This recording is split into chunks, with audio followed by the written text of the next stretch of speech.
하나님 나라를 향한 소망이라는 제목으로 우리 함께 은혜 나누기를 원합니다. 여러분, 우리 민족에게 8월 15일 그러면 어떤 날이죠? 광복절. 그 광복절이 우리에게 어떤 날입니까? 36년간의 일제 식민지 치하에서 해방된 날이죠. 그래서 8월 15일은 뭐 추석, 설날 같은 또 그런 의미는 아니지만 다른 의미로 기쁜 날입니다. 그죠? 그런데 같은 날이지만 일본에게는 그 날이 어떤 날일까요? 패망한 날입니다. 2차 세계대전에서 패전국이 된 날이에요.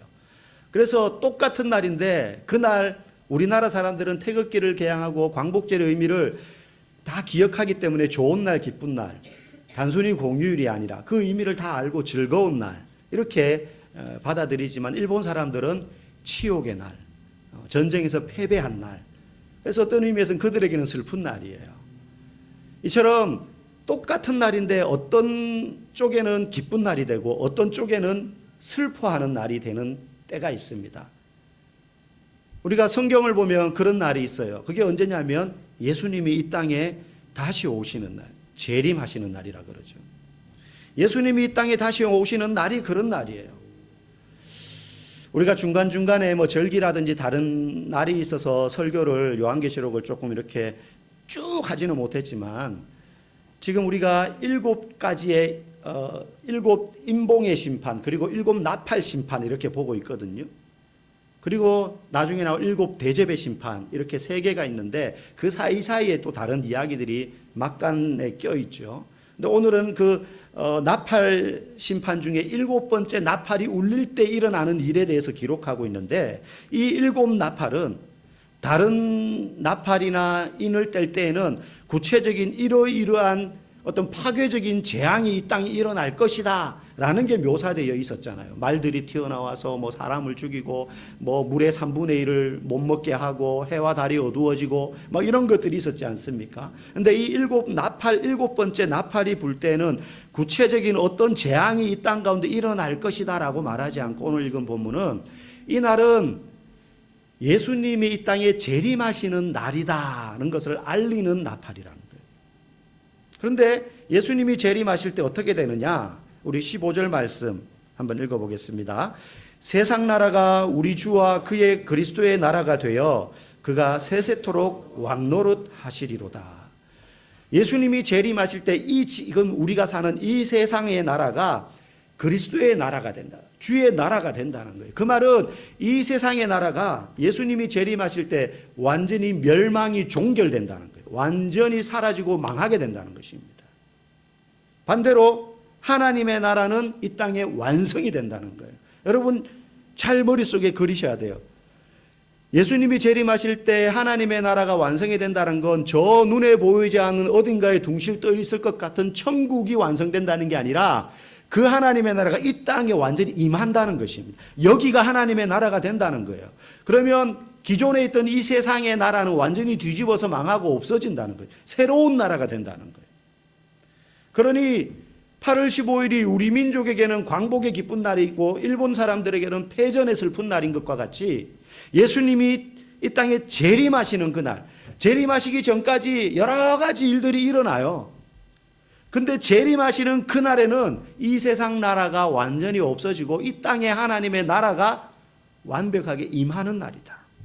그러니 어떤 사람들은 완전히 망하는 날인 것이고 또 그리스도인들에게는 완전한 행복의 날, 하나님의 나라가 이 땅에 완전히 회복되는 날이 되는 것입니다. 같은 날임에도 불구하고 그렇게 된다는 거예요. 그래서 그리스도인은 항상 이 땅을 살면서 어떤 시각을 가져야 되느냐? 지금 뭐 당장 뭐 어떤 재앙이 임하는 것 같고 그런 일은 일어나지 않지만 그날은 도적같이 온다고 했기 때문에 그리스도인은 항상 마음 한구석에 머리 한쪽에는 예수님이 재림하실 그날이 분명히 올 거야. 그 생각을 가지고 살아야 되는데 그런 생각을 가지면 우리가 시각이 달라지게 돼. 생각이 달라지. 그리스도인은 주일이 되면 교회 나오는 사람이 아니라 전혀 다른 세상을 바라보는 시각과 인생의 비전과 가치관을 가지고 사는 사람이 그리스도인인 것입니다. 그래서 주님이 이 땅에 재림하실 날을 항상 한쪽에 생각하고 살기 때문에 우리는 여기서 영원히 떵떵거리며 살 것처럼 살아서는 안 된다는 거예요. 열심히 돈 모아서 자식에게 다 물려주고 가야지, 그런 생각하면 안 된다는 거예요. 혹시 이 중에 숨겨놓은 재산 좀 있으신 분들 자식에게 물려줄 생각하지 마십시오. 아니, 목사님 먹고 죽어도 그럴 재산이 없습니다. 혹시 그런 분들도 있을지 모르겠지만 빚만 잔뜩 있습니다. 아마 저는 빚을 물려줄 것 같긴 하지만 어쨌든 자식에게 뭐 돈 모아가지고 물려주고, 옛날에 저희 할머니 돌아가셨을 때 시골에서 이제 살던 그 집에 계속 시집 오셔서 사는 그 집에 돌아가실 때까지 사셨고, 옛날 분들 그렇게 사셨잖아요.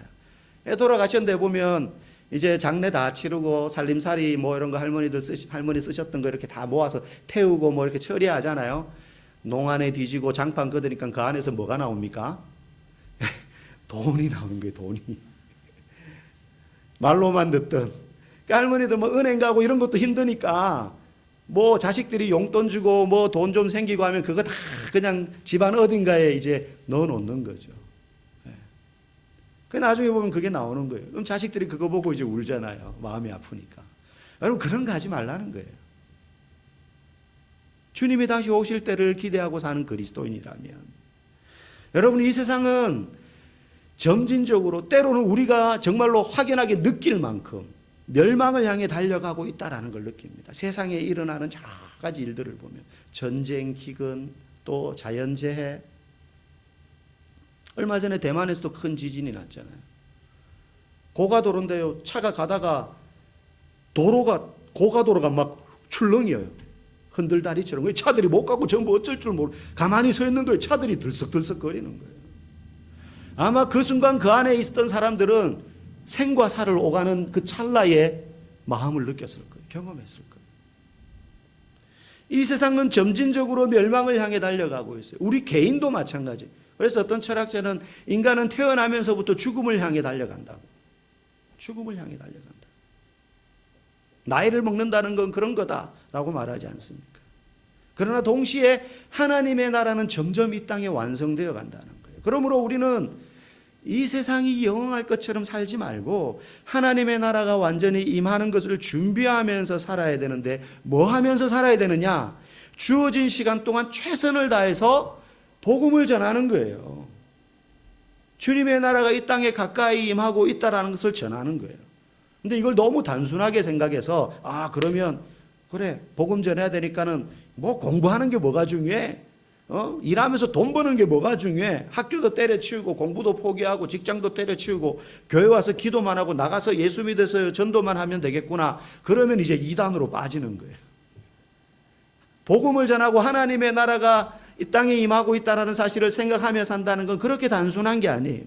성경이 말하는 복음 전파는요, 예수 믿으세요, 이 세상이 망합니다, 이 말하고 다니는 게 아니라 그리스도인의 삶이, 내 삶의 목적이 여기에 있어서 이 땅에 있는 것들을 쌓고 쌓으며 사는 것이 되지 말고, 열심히 일하되 주님이 주시는 물질, 주님이 주시는 부요함, 건강, 재능, 시간, 실력, 이걸 세상에 하나님의 나라가 아직 임하고 있다는 사실을 전혀 생각도 못한 채 자기 자신을 위하여서만 살아가는 이 어두운 세상을 위하여 쓰고 흘려보내는 게 복음을 전하는 그리스도인의 삶이라는 거예요. 여러분, 예수님 보십시오.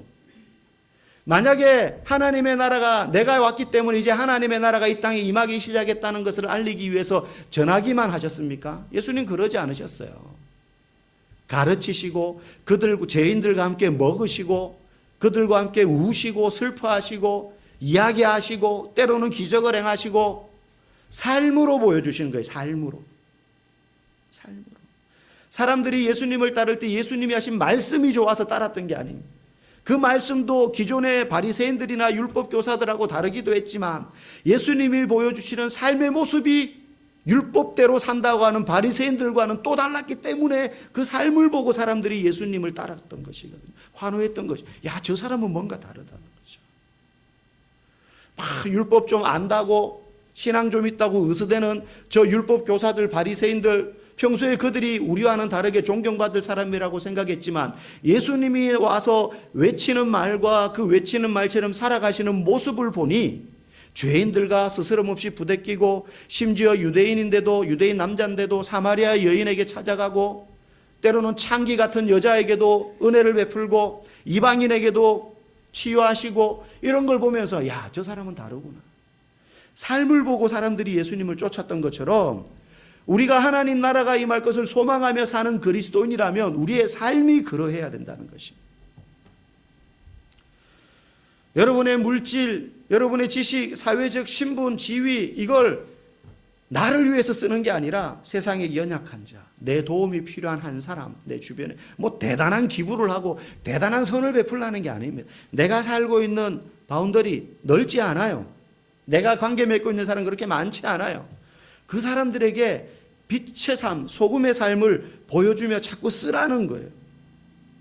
이 세상에서 돈 많이 벌고 원하는 것을 누리는 그런 건 부수적인 선물입니다. 하나님이 내게 물질을 주시고 건강을 주시고 사회적인 지위가 높아지도록 해주시는 것은 하나님 내게 주시는 부수적인 선물이지 그걸 원하고 바라면서 신앙생활을 하면 안 된다는 거예요. 그게 우리의 인생의 목적이 되어서는 안 된다는 거예요. 돈 많이 벌어서 땅 많이 사고 높은 자리에 올라가고 편안하게 사는 것이 목적이 되면 안 된다는 거예요. 땅도 살 수 있는 부를 주시고 지위도 주시고 하면 그건 내가 바래서 하는 것이 아니라 하나님 내게 그냥 선물로 주시고 그럼 선물은 내 게 아니에요. 흘려보내야 돼요. 주신 사람대로 써야 되는 거예요. 주신 사람 마음대로. 내가 받은 것을 흘려보내는 것이 하나님의 나라가 임하는 것을 바라보고 소망하며 사는 사람입니다. 이걸 여러분이 생각하고 되새기지 않으면 안 되는 이유가 있어요. 이걸 계속해서 생각해야 되는 이유가 있어요. 이유가 뭐냐? 우리 안에는 부인하지 못할 죄의 DNA라는 게 있어요. 아담이 범죄함으로 우리 속에 심겨진 죄의 속성이 있습니다. 그 죄의 속성이 뭐냐 하면 막 남한테 해코지하고 싶고 막 그런 게 아니에요. 여러분 남한테 해코지하고 싶은 사람 없잖아요. 건들지 않으면 나도 선하고 착하잖아요. 근데 우리 안에 죄의 속성이 남아있는데 그게 뭐냐면 자기중심성이에요. 자기중심성. 뭐 이기주의 이런 말로 표현하기에는 너무너무 이 뿌리가 크고 깊어요. 죄의 강력한 그 힘이 우리 안에 자기중심성을 심어놨어요. 예수 그리스도께서 십자가를 지심으로 우리가 더 이상 죄의 종로로 타지 않게 되었지만 우리 안에 뭐가 남아있느냐? 그 뿌리 깊은 자기중심성이 남아있는 거예요.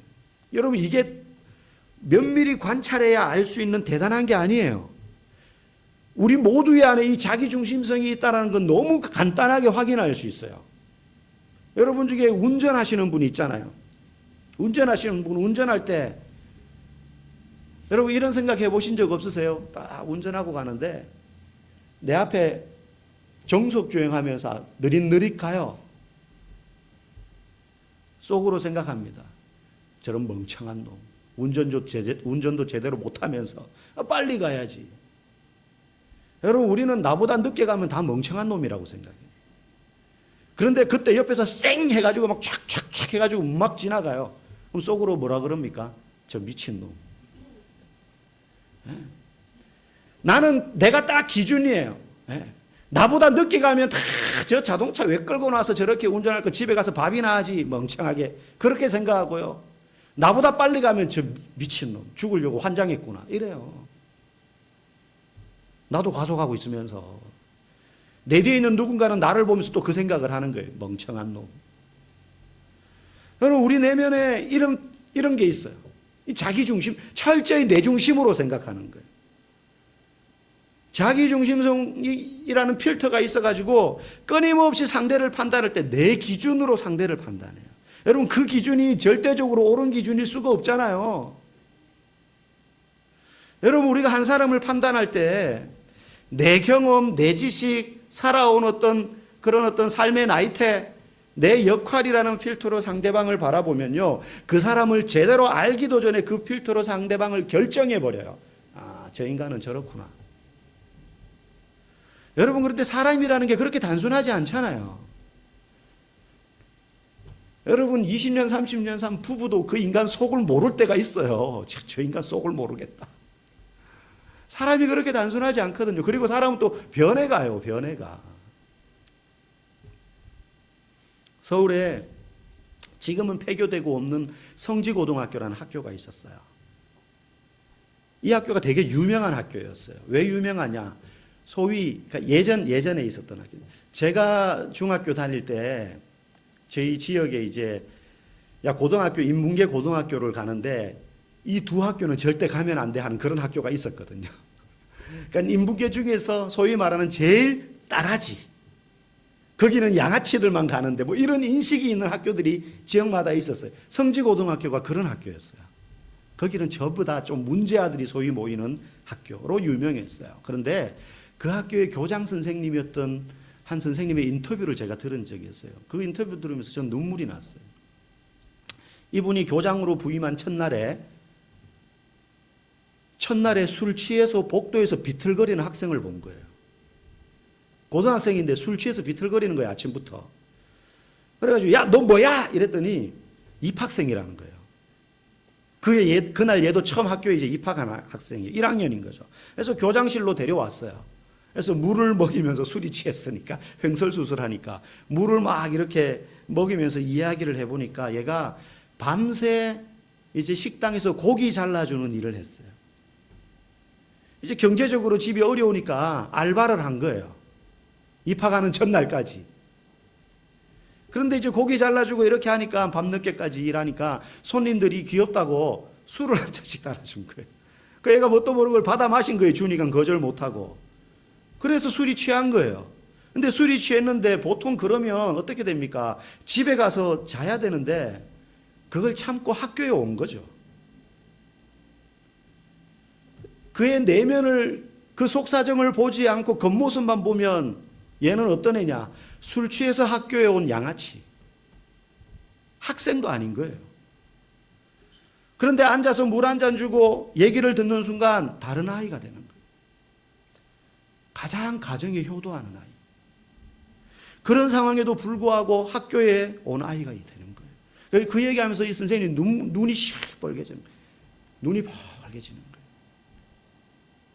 여러분, 내 기준, 내 가치관으로 상대방을 단숨에 평가하는 거, 이거 우리가 제일 잘하는 겁니다. 마치 자동화 장치가 있는 것 같이 딱 보고 몇 마디 말 주고받으면 너는 그렇구나. 나하고 상종하지 못할 인간. 이게 우리 안에 있는 강력한 죄의 뿌리인 자기중심성 때문이에요. 이 자기중심성이 우리에게 계속 이 세상을 살면서 야, 고개 들지 마. 하나님의 나라 그런 거 없어. 아래를 봐. 그리고 너 자신을 위해서 살아. 땅을 보며 살아. 경쟁에서 이겨야 돼. 이 세상에서 성공하는 게 네 인생의 낙이고 목적이야. 그런 얘기를 우리 속에 계속 속삭이면서 우리로 하여금 하나님의 나라가 아닌 이 세상만 바라보고 살라고 말합니다. 그러니 돈을 벌어야 되고 쌓아야 되고 모아야 되고 올라가야 되고 그 생각을 하는 거죠. 그러나 그리스도인은 여기에 끊임없이 저항해야 돼요. 예수님이 지신 십자가는요, 죄의 자기중심적인 이 본성을 깨뜨린 겁니다. 예수님이 아쉬운 게 뭐가 있습니까? 존경받죠. 말씀 우리로 말하면 신앙 좋죠. 능력 있죠. 하나님의 아들입니다. 그런데 예수님이 십자가를 지신 이유는 자신을 위해서가 아니라 우리를 위해서 지신 거예요. 그래서 십자가를 바라보고 믿는 자는 자기중심적으로 살아서는 안 돼요. 하나님 중심으로 살아야 됩니다. 예수 믿는다는 건 나를 위해서 산다는 것을 포기하는 것입니다. 하나님 중심으로 살아야 될 거룩한 책임이 예수 믿는 우리에게 주어진 것입니다. 오늘날 교회가 적어서 문제가 아니에요. 성도가 적어서 문제가 아닙니다. 이 많은 교회와 이 많은 성도가 하나님 중심으로 살지 않기 때문에 문제인 거예요. 그래서 안 믿는 사람들이 볼 때, 야, 너는 주일날 교회만 가지. 사는 방식은 우리하고 똑같네. 인생의 목적이 성공과 돈이네.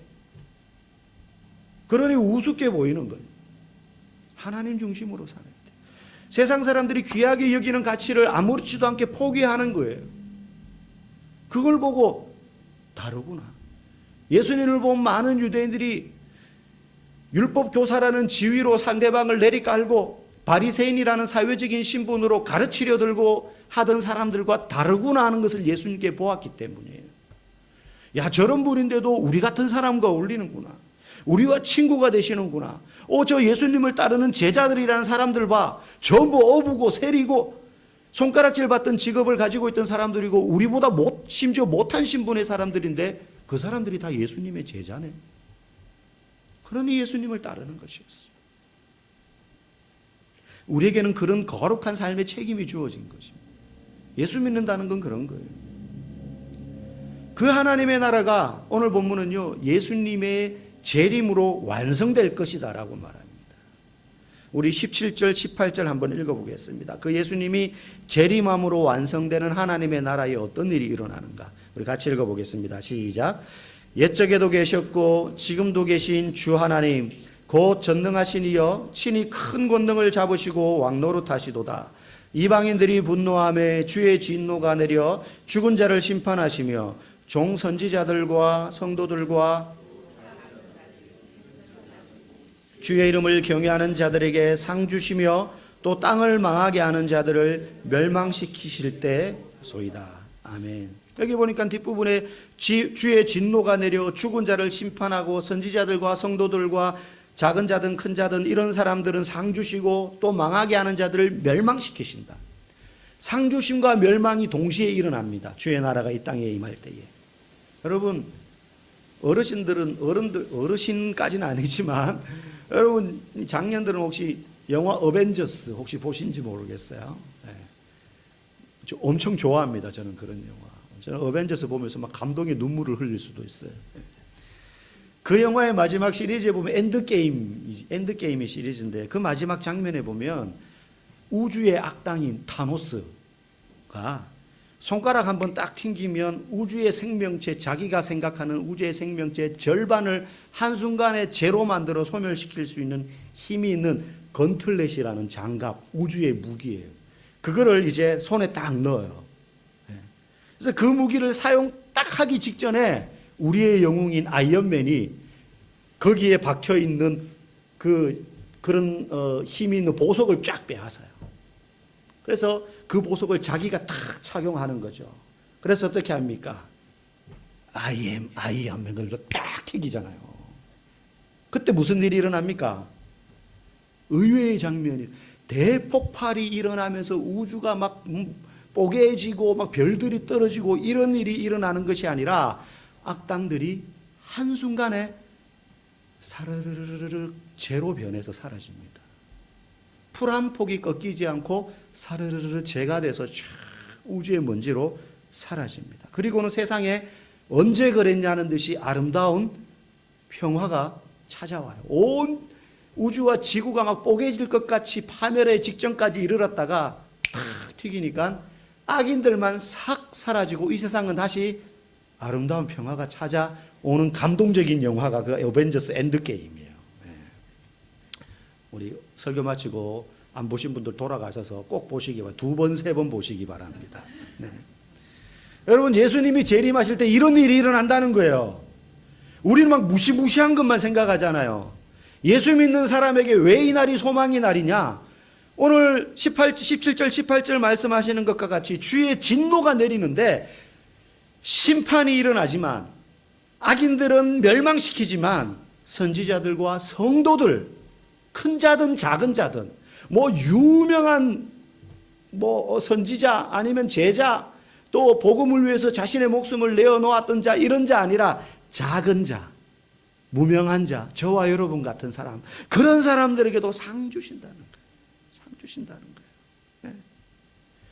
그동안 세상에서 왕노릇하던 모든 권세자들과 하나님 모르고 살던 그런 나라들 모두 재림하신 예수님의 발 앞에 무릎을 꿇고 예수님을 부인하던 자들은 심판을 받되 성도들과 주를 경외하는 큰 자 작은 자들은 다 상이 주어지는 때, 그래서 결국에는 이 땅의 모든 악인들은 사라지고 아름다운 하나님의 나라가 이루어지는 그날이 예수님이 재림하시는 날이다. 그러니 성도는 소망해야 되는 거예요. 주님, 저 아직까지 미국도 못 가봤고 저 아직까지 어디도 구경 못 해봤고 그래도 한 55평, 56평 이런 아파트는 한번 살아봐야 될 것 같은데요. 예. BMW, 벤츠 무슨 시리즈 타봐야 될 것 같은데요. 여러분, 그런 거 생각하지 말라는 거예요. 주님의 다가올 그 나라를 소망해야 돼요. 그런 거하고는 비교도 안 될 상이 주어진단 말이죠. 이거 생각 안 하고 살면 우리는 흐르는 강에 힘없이 떠밀려 가듯이 떠밀려 가는 거예요. 이 세상의 풍조에. 더 넓은 아파트 보고 살고요. 더 좋은 차 타기 위해서 사는 거예요. 그거 그냥 흐르는 강물에 떠밀려 가는 겁니다. 여러분, 강물에 부유하는 나뭇잎이 되지 마십시오. 성도는 이 세상이라는 거대한 바다에서 팔을 한순간도 휘젓지 않으면 그 속으로 가라앉는 존재예요. 성도는 힘들어도 이 세상이라는 강, 이 세상이라는 파도에 떠내려가지 않기 위해서 끊임없이 헤엄쳐야 됩니다. 긴장의 끈을 놓치면 안 돼요. 하나님 나라에 대한 생각을 하지 않으면 안 된다는 거예요. 그러면 우리는 이쪽으로 휩쓸려 가요. 자기 중심성에 휩쓸려서 판단하게 되고 나를 기준으로 이 세상을 살아가려고 하게 돼요. 하나님 중심이 아니라. 계속해서 이 세상이 아니라 이 세상의 바다에 가라앉지 않기 위해서 하나님의 나라를 향해, 그 항구를 향해 우리는 계속해서 몸부림치고 헤엄쳐야 되는 것입니다. 그 몸부림이 이 시간에 편히 배 깔고 집에 누워서 재밌는 거 이렇게 보지 않고 여기 나와 있는 거예요. 몸부림치는 거예요, 여러분. 성경을 읽는 게 몸부림치는 것이고요. 제자 훈련하는 게 몸부림치는 것입니다. 여러분 가운데 그런 차원에서 생각하면 지금 열심히 몸부림치는 사람이 있고 떠다니는 낙엽같이 한 주간 살았던 분도 계실지 모르겠어요. 여러분, 몸부림치십시오. 하나님 나라에 대한 소망을 가지고. 그게 우리입니다. 그리스도인입니다. 여러분, 다가올 하나님의 나라를 생각할 때, 그 나라를 생각할 때 우리의 가슴이 소망으로 가득 차고 두근두근거리기를 원합니다. 세상에서 뭐가 되고 성공하는 것 때문에 가슴 뛰는 게 아니라 하나님 나라를 생각하는 것만으로도 가슴이 뛰고 기대가 되고 소망이 생기기를 간절히 원합니다.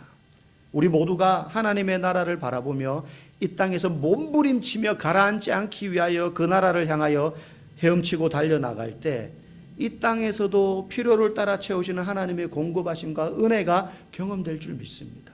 이 은혜가 저와 여러분 모두에게 충만하기를 주의 이름으로 간절히 축복합니다.